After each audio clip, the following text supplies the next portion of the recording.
Yeah. I mean, you're always a little weird, Great. so why not make it weirder? You know? Oh my goodness. Hey, it's good to be here again with you all. I'm sitting here with my friend, Raina Fryer. She happens to also be the Senior Director of People and Learning at Titus Talent. So she hasn't always been my friend. I pay her to be my friend in this rare occasion. Usually I don't have to pay my friends, but I do in this one. But it's good to be sitting here with you, Raina Fryer. Okay, what is your story? My whole story, or my story since Titus? How do you interpret? How would you describe yourself to somebody? There you go. Okay, well, how I would describe myself to somebody, that is harder than what is my story. I know, isn't it? I'll just go with what is my story. No, I have been with Titus now for just over 2 years, and my journey to getting here has been, I would say, a little long. I was interviewing with all of you for a partner a few years back, and I was actually placed with the partner. I loved everything about. Wait, we recruited you to go to one of our clients? You did through Chris Amachi and Peggy Swenson, my first introduction to Titus. So being recruited by those two individuals. So I was placed at a partner. Absolutely loved the experience I had as a candidate, and I've been interviewing and recruiting for a very long time. So I thought, wow, what a fantastic process. And so when I went to work for this company, we actually continued to use you as a partner, both on the predictive index side as well as the recruiting side. Cool. And then when I started to get a little bit antsy, I kept tapping on the door asking you all when I could be hired. Yeah. So that was my journey to Titus. But my journey in and of itself is just always wanting to be around and work with people. I love helping people find their passion in life, personally and professionally. And so every position I've ever had has been with people development, recruiting, training, facilitating big conferences back in the day when I used to travel all the time. But anything where I can be around people and help them find their passion is really my fulfilling for me. I love it. Okay, so we were talking the other day about leadership. Yeah. And I said something about leadership. Hey, hold on a second. Leadership is influence. That's it. Yeah. You know, which I do agree with that as well. You know, the ability to influence other people is those are the ones who are really leading. When you look back on your career, can you think of somebody who's been a really, really great leader in your life? Yes, I think I've had a number of very strong leaders, and all for very different reasons. They just had different qualities and characteristics that would, I think, sing to them individually. So the kind of that unique ability that every person has, each person's carried something a little bit different for me. I would say one of my first very influential leaders worked at a company called CPI. His name is Algene Karalia. And he just was the first person to ever give me really direct feedback, knowing that I wanted to grow. He would just say that what needed to be said, and it was never uncomfortable. He would just say, I just want to give you some feedback. Is that okay? And I'll be like, yes, of course. I want to grow. I want to get better. Okay. And then I think more recently, my professional coach that I've been seeing for 5 or 6 years, his name is Tom Dibsky, absolutely fantastic leader. And I think for him, very similar thing, just that direct nature, wanting to help, always asking the right questions, taught me that it's pull, not push people to where you want them to be. How do you pull them with you? Oh, that's cool. That was so eye-opening. So I think those two really stand out to me as strong, influential leaders in my career. Go back to the first one, Chris. Elgene Karalia. I don't know. I mean, Chris, Elgene, same, very close. Very close. Great leaders listen. That's one of the things. Okay, go back to LG. What was some very pointed, can I give you some coaching or give you some advice, or what was something that was like, oh, I remember that one? It's funny because we were talking about it before the podcast where I said, when I sit in a chair, I tend to wiggle a little bit. We were in a meeting. It was a high-level meeting. I was getting exposure to high-level leaders for probably one of the first times in my career. And after the meeting, he said, I just want to let you know that something that just can look a little flippant is when you're sitting here antsy in your seat instead of giving people your full attention. He's like, so I would just ask that you sit and fidget a little bit less. It just might read a little bit differently. It was something that simple, just something that simple. And I catch myself doing it and think, oh, there's Elgene in my head. Don't fidget in my seat. So that's something that small. So recently, I was a part of a conference that you were at, and you spoke at it, and you spoke on the topic of courageous candor. Yes. Or candor. Candor. Yes.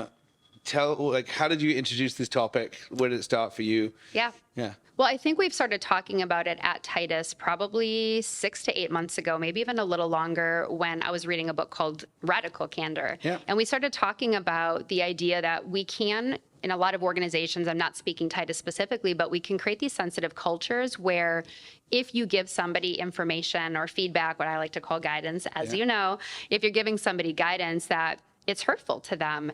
And we need to be able to give people feedback because you're going to grow from feedback. So I think it just really came from this idea that we have to get past ourselves a little bit. All of us have places to grow. It doesn't matter if you're 2 years into your career, 4 minutes, or I don't want to say how many years into my career, 20 that I am, that we can all get better at something that we do. And we have to be okay giving that feedback and we have to be okay receiving it. So I think it just came up in conversation and we started to like really hit it home through the progress event. Why do you think you were asked to speak on this topic? Well, I've been in, I love to say HR, right? I love to be in HR. So I've been in an HR position for quite some time. And I think that when you look at an HR individual, you know that person has to deliver difficult feedback because you're called into a lot of employee situations that are difficult or sensitive or benefits conversations that can be really uncomfortable. So I think it's almost like this natural thing to be a coach in HR. And as a coach, you have to give difficult feedback, or sometimes you're viewed as a counselor, and counselors oftentimes give difficult feedback. So I think that's why. All right. I mean, I'm making an assumption here, but I think that's why. Okay, I think. all right, let's test this one out. Are you open to some feedback? Sure, I'm ready. Okay, Jonathan. No, I won't do this Let's just do it publicly. Why not? Just get it out of the way. Get it out of the way. Can I ask some personal questions? Sure. Okay. So earlier you told me and shared some news about your husband, how he's just gone through a big life change. Yes.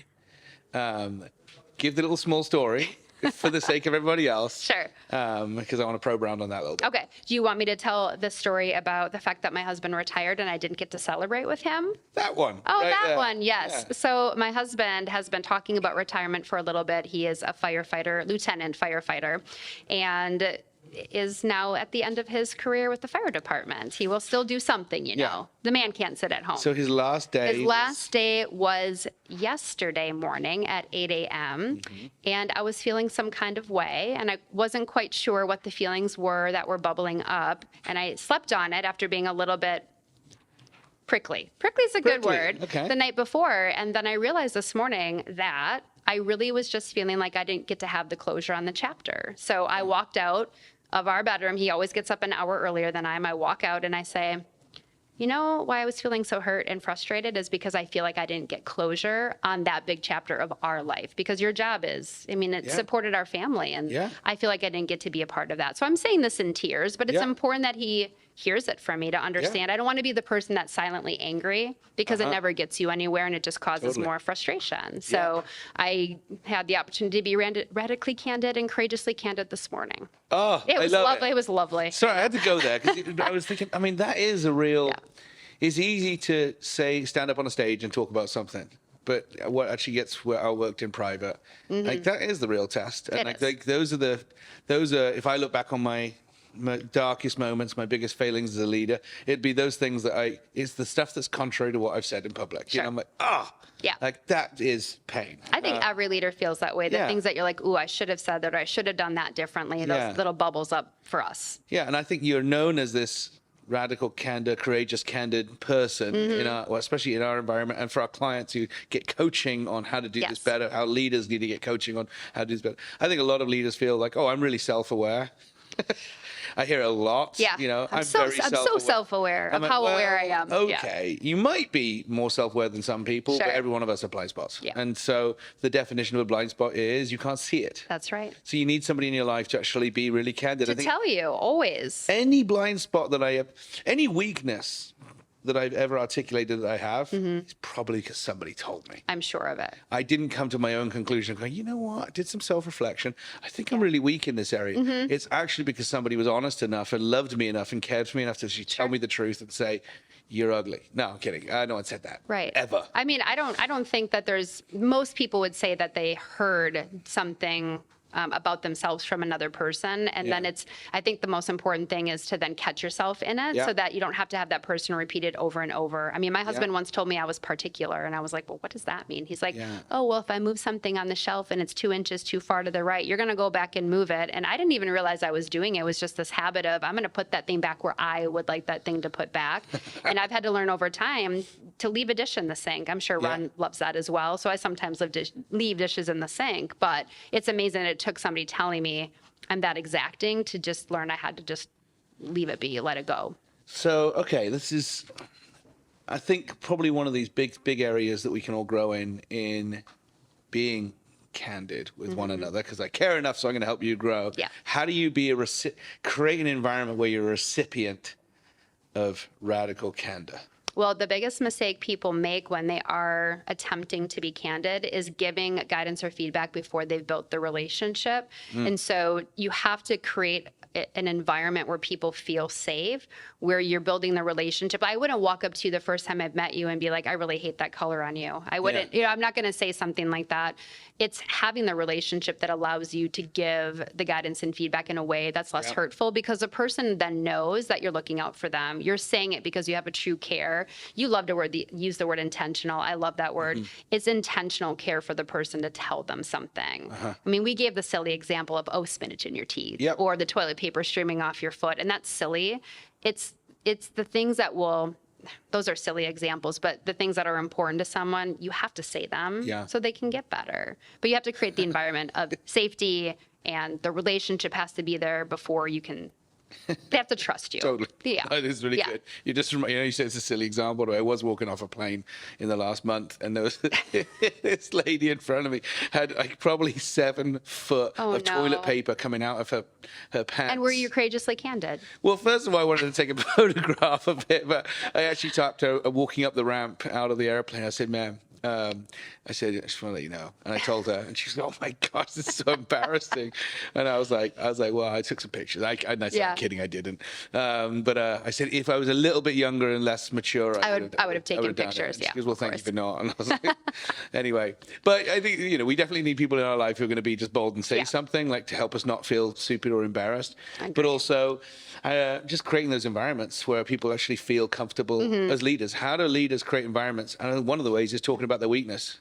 If you talk about your weakness, people go, oh my gosh, he knows. Like, because the thing is, when you don't think you have blind spots, or you don't think you have deficiencies in your character, people around you who work with you know it. Right. They're talking about it. So why not just put it out there and be open about the fact that we're going to work on it together? Yeah, totally. And in our organization, too, we do a really good job of saying we're going to give feedback and guidance. I think that's the other way to create the environment. Just say, we're going to do this. Just so you know, this is not some secret ploy. We're going to be more courageously candid. We are going to help grow you and coach you and give guidance, so that when you receive it, you know that it's coming out of a place of we care about you. Totally. So we talk about it. We don't do it behind closed doors. We're all working together to get better.